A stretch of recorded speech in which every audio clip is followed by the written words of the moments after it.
if you're not open to trading both sides, you're missing all the moves, because as someone like me who tries to stay in a trade as long as I can, everything keeps coming back to where I get in.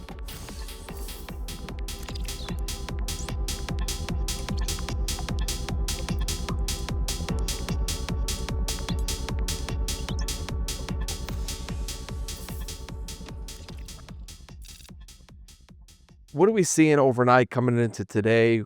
We had that gap down that's now filled. What are you thinking? That's crazy. Yeah, that gap down's filled, huge pump there. Yeah, we're gonna have a gap down, so let's see if we come down to fill it maybe, or fill some of it, and then join the longs, because I just see like a bunch of equal highs to go for on the daily and the 4-hour chart. And it looks like a classic like accumulation here, and we manipulated, stopped out, came out, took out a bunch of lows there. And then now we're going higher. If we don't want to come back down at all, I mean, it might be the classic Monday gap and go, because we just have so many times like we gap and then we just keep pumping at the open on a Monday. So I wouldn't take that out of the consideration at all.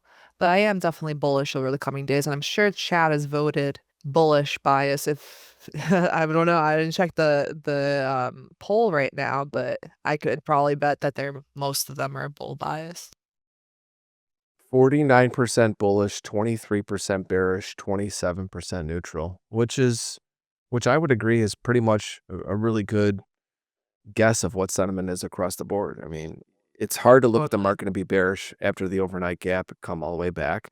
And neutral, 27% makes sense. I mean, look at this, what we've been doing all year.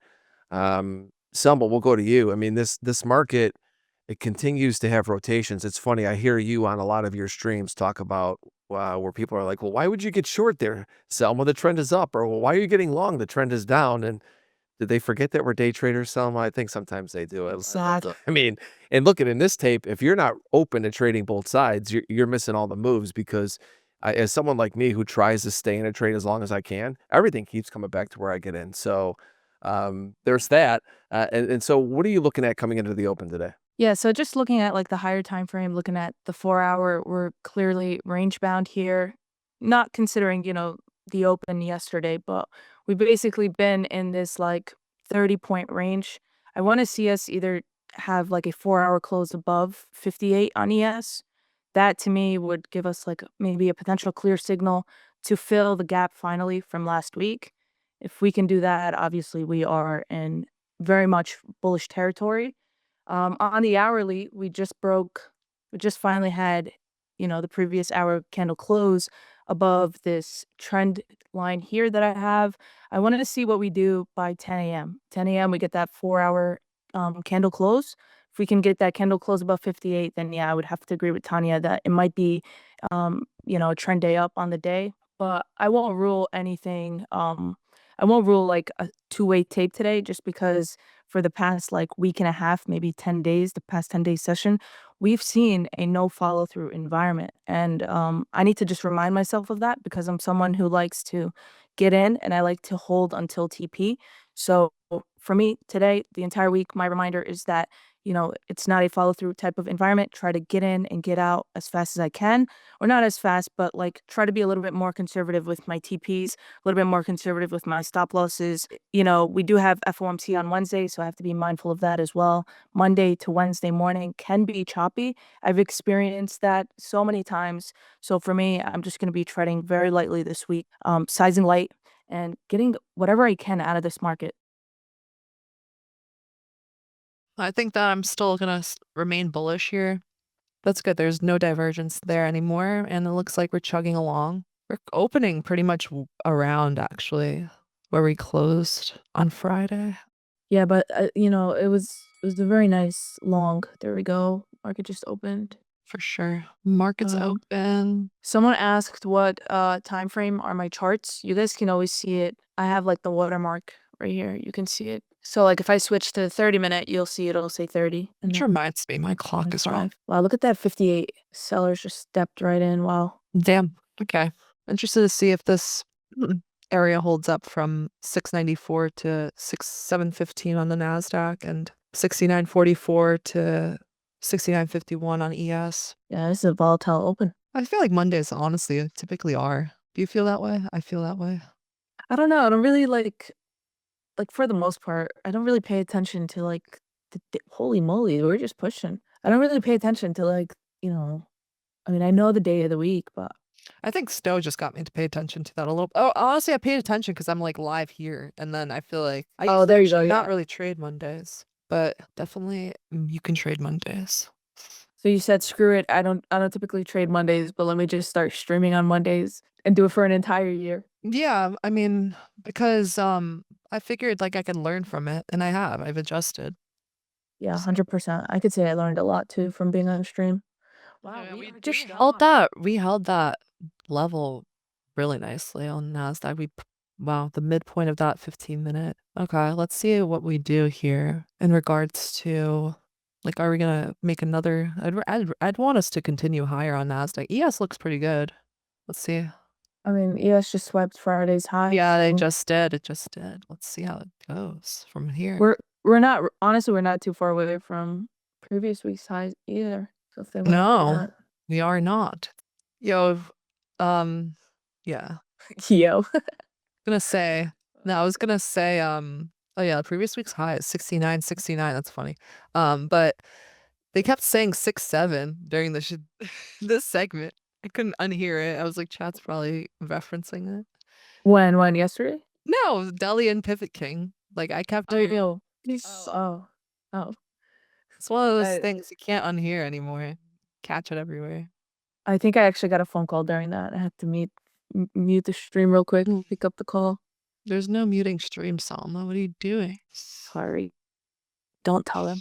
But 69.70 has been a major level for me that I've been eyeing for the past 2 weeks or so. It would definitely be good for the bulls if they can, reclaim that level, hold it, and then fill the gap. Yeah, it looks like everything is green across the board. You have Tesla, Intel are red. Let me refresh this, make sure I'm looking at today's heat map. Yeah, this looks good for NASDAQ. It looks like it's, as people like to say, flagging. You do have MU, AMD, Intel are red, but I mean, MU, Intel are almost -4% on the day. Dude, Micron I remember when it was 80. It was I remember that in dollars. 2021, something like that. Yeah.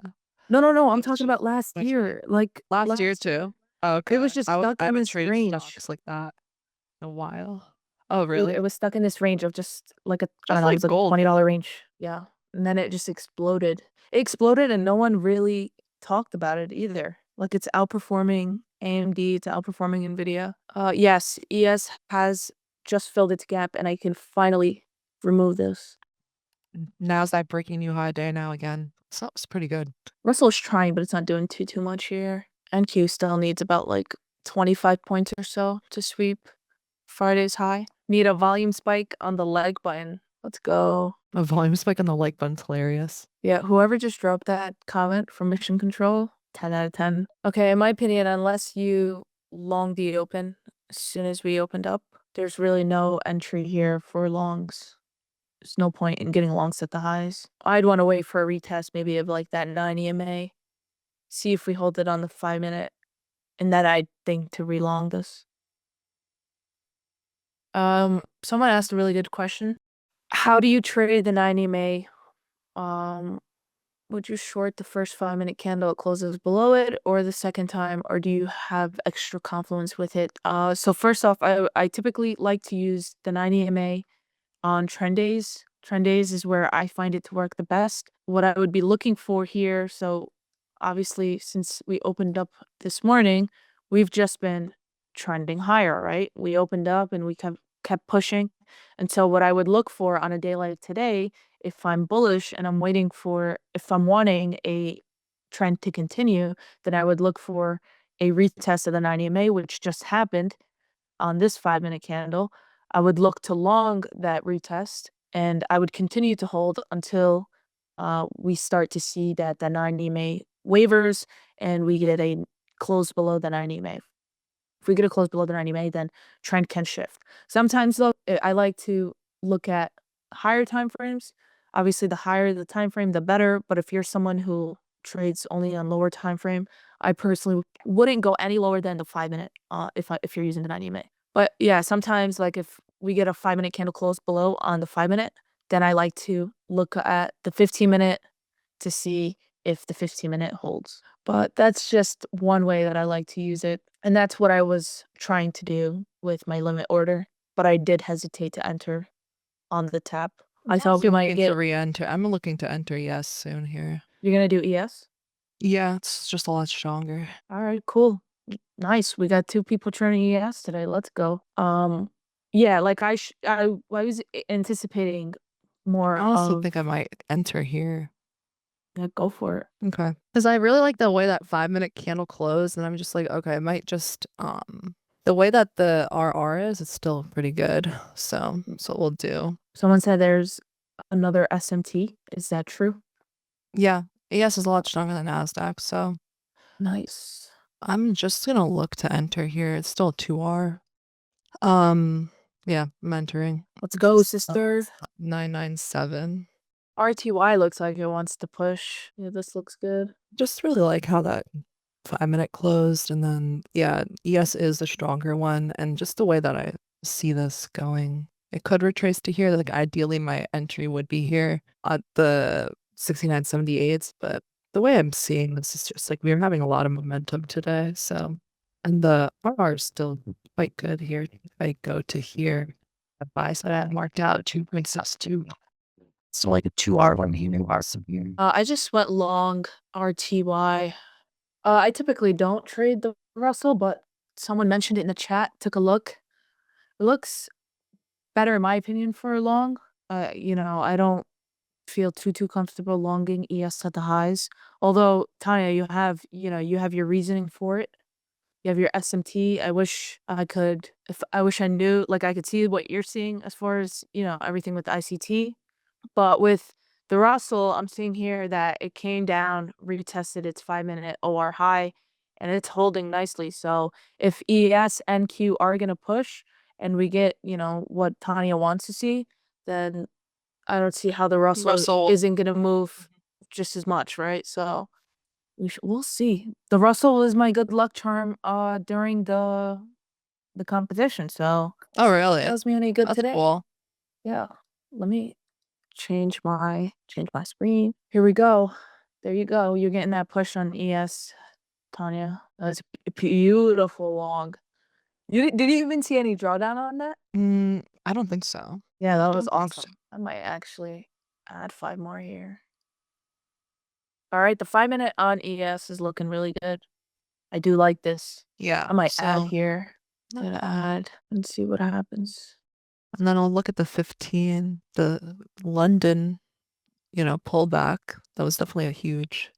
Then we'll see where some things align up. But, not too many things align, but I do like that. Yeah, this area, 690s. I think ES could definitely get there.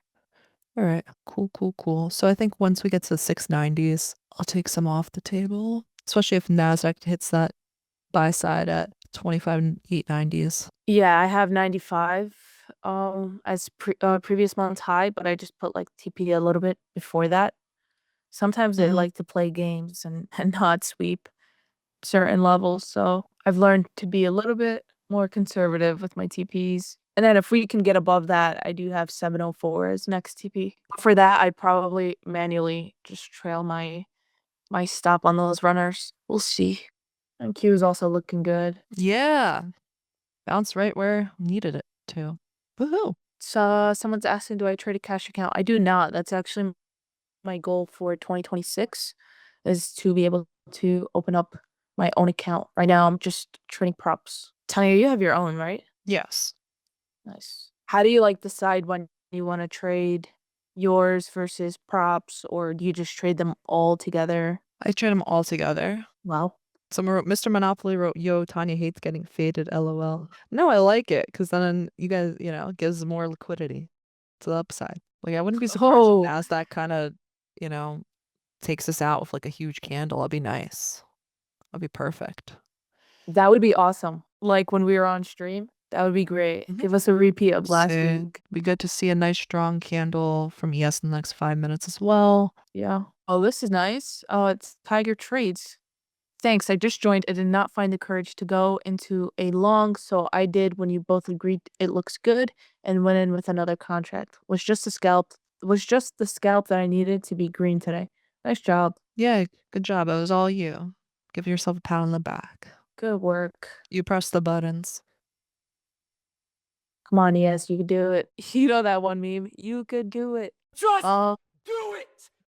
Oh my god, they got it. Bro, that scared me so much. That was awesome. Oh my god. That is great. Oh wow, Deb, thank you. She says, Salma and Tanya, you're my favorite duo on NT. Always learning from you. Wow. Oh, I'm glad. Thanks. Yeah. Thank you. That's awesome.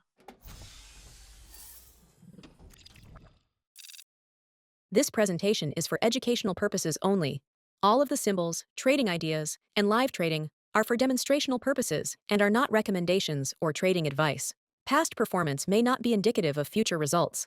All of the information and opinions expressed by third-party guests are their own and are not necessarily those of NinjaTrader, LLC. Trading futures involves substantial risk and may not be suitable for everyone, and trading futures can result in losses greater than the initial required margin. Traders should only trade futures with risk capital. Risk capital is money that you can afford to lose without jeopardizing your financial security or current lifestyle. You can find additional disclosure information on the NinjaTrader website.